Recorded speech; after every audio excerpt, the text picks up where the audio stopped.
Right, death is kind of a grounding experience, at least before you actually leave the body. It is a point of looking at the nature of life that brings something existential up in you.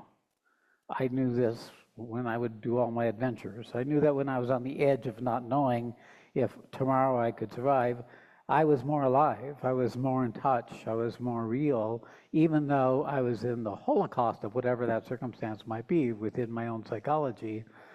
I'd get on the other side of it and I would say, wow, when can we do this again? And it's something of the nature of your choosing to take a birth, by the way. As soon as it's over, you'll say, oh God, I'm glad it's over, but when can we do it again? So it's really very apparent to me that we choose our births. We choose the shit family we're born into. We choose the circumstances that we find ourselves in. We choose the personality we are end up renting for the period of time we're embodied. We choose the whole structure as our means to evolve to something that we do not yet know, but sense in the core of us.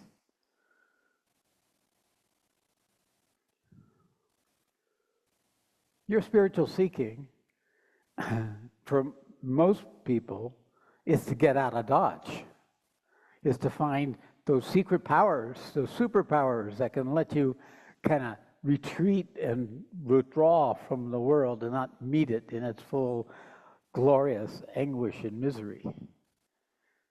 Bypassing is one of the most motivating principles of people who are on the spiritual path that I encountered, is because they don't have their feet. I have not recognized that they chose this, that I chose to be here. They think they want it'll be better up there. No.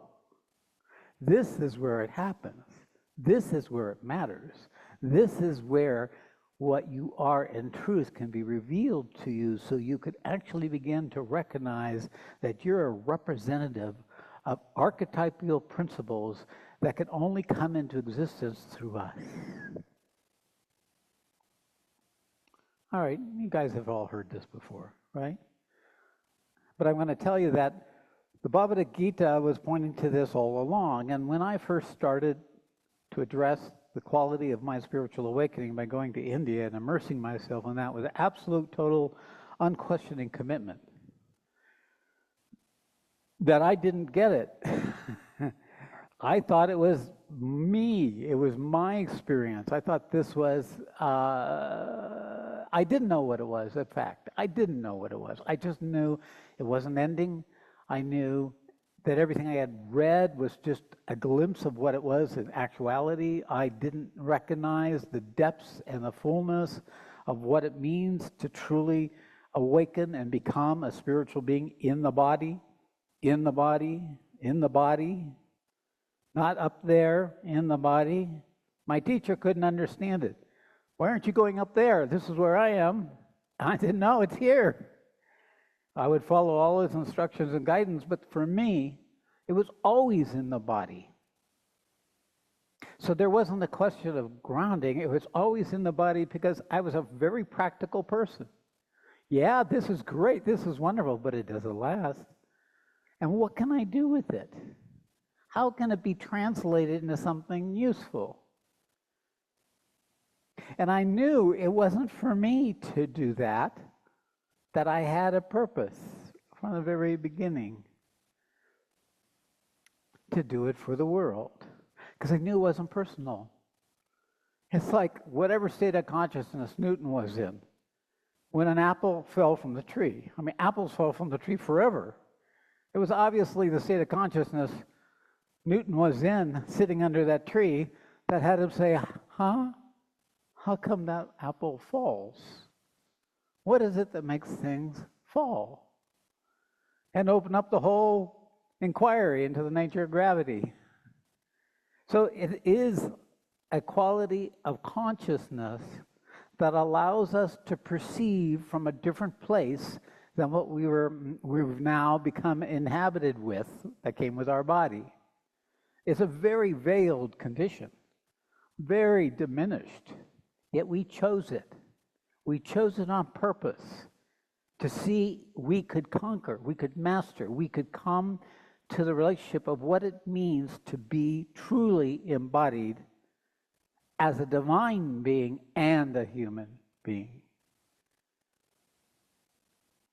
So this was there inherent in everything I teach and everything I do, and even the YouTube videos, each one are pieces of that exploration or that clarification or that creating a context for understanding why you exist, why we exist, and what is the character of this dimension such that we can learn to be effective in it,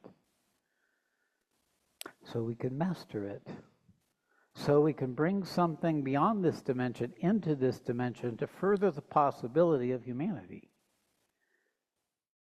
These are not abstractions.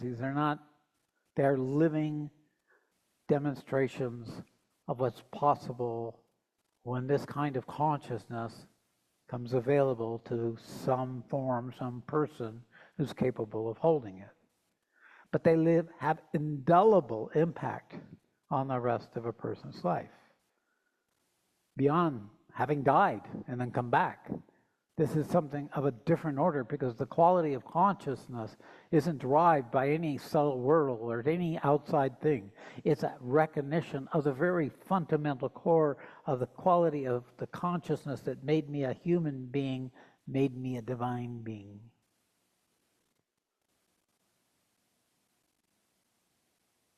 I had broken through it to a new dimension of being. I was connected with everything. I had no clue what was happening. Only that much later did I realize what it meant. But I knew to my very core that I had won the lottery of all lotteries. Okay, here I did say it. I began seeing the swirling forms of intelligent entities that were constantly to sustain this world and to support each of us in this dimension. I knew to the core of my being that all they wanted was for each of us to awaken as I was awakening. Everything matters. That was the conch. Everything matters. We're all interconnected. We're one being.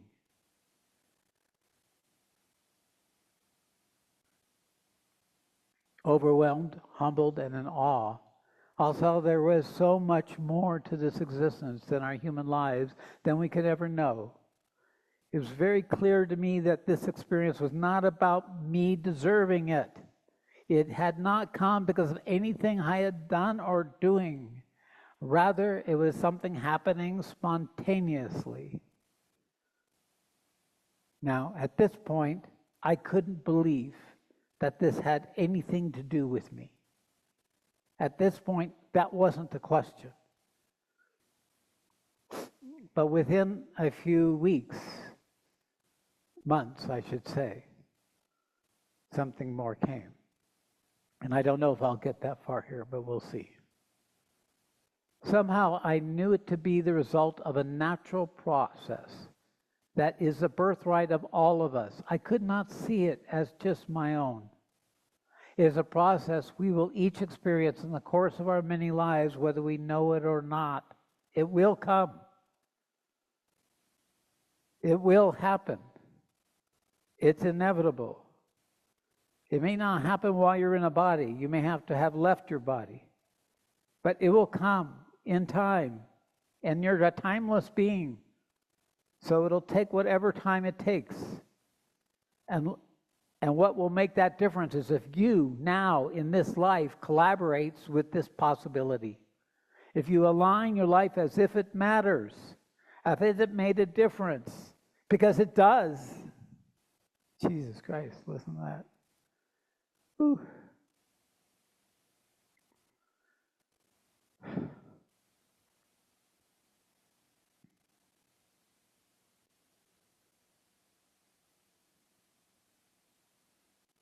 Over the next few months, these experiences continue. I kept trying to make sense of what was happening. My wife and I did research and talked to friends, but it wasn't until I went to a small nearby ashram in northern Nevada. It's about 45 minutes from here by car. It's only like 9 miles by crow flying. That something clicked. I became aware of an Indian teacher, Sri Atmananda, whose main ashram was in southern India at the foot of a sacred mountain called Arunachala. I was given a videotape about him to watch. Oh shit.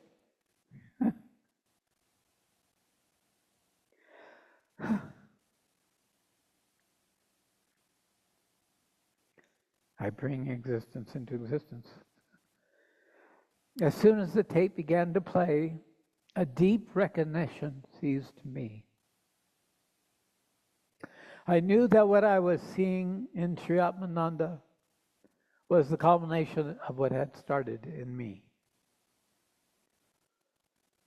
So this is not an abstraction, you understand?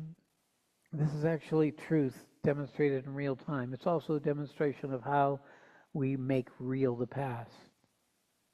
Because it's a power, a superpower inherent that we carry within us to bring into existence that which we attend to in its original full form, depending upon the capacity of our consciousness. All right, we'll have to deal with the stuffy nose. This threw me into a state of divine intoxication for the next 36 hours. It only quieted when I heard, through one of my students, his assurance that what was happening to me was real, and that he knew of me, and that I was destined to attain Jiva Mukti. Thank you.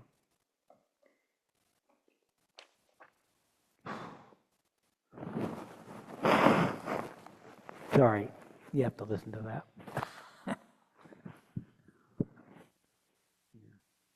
It's a human being being dragged along on this experience. This threw me in a day, well, let's see. Jiva Mukti, or liberation while living. My entire system immediately calmed. I knew I had found my track. He was to become my guru. I was a real guru. I was at the bed he slept on. I remember because Pooja, who owned the property, and she converted it into an ashram for Sri Atmananda. She was one of his first devotees. His awakening had only been like 4 years before. And she had showed me different places in the ashram. It's a funky ashram. It's really, but very charming. And she's, of course, wonderfully charming. She's the one who told me when I asked her, how come this happened to me? And she turned, he was washing dishes at the time, she turned to me and said, well, when the fruit is ripe, it falls. And there was something in the truth of the maturing process we all are going through that allows for these things to happen. And what makes something mature is not what makes something grow, it's what makes something get old. So something collapses and then something else can be born. Well, that would be the truth of any fruit. It dies so that it can birth through its seeds, whatever is next.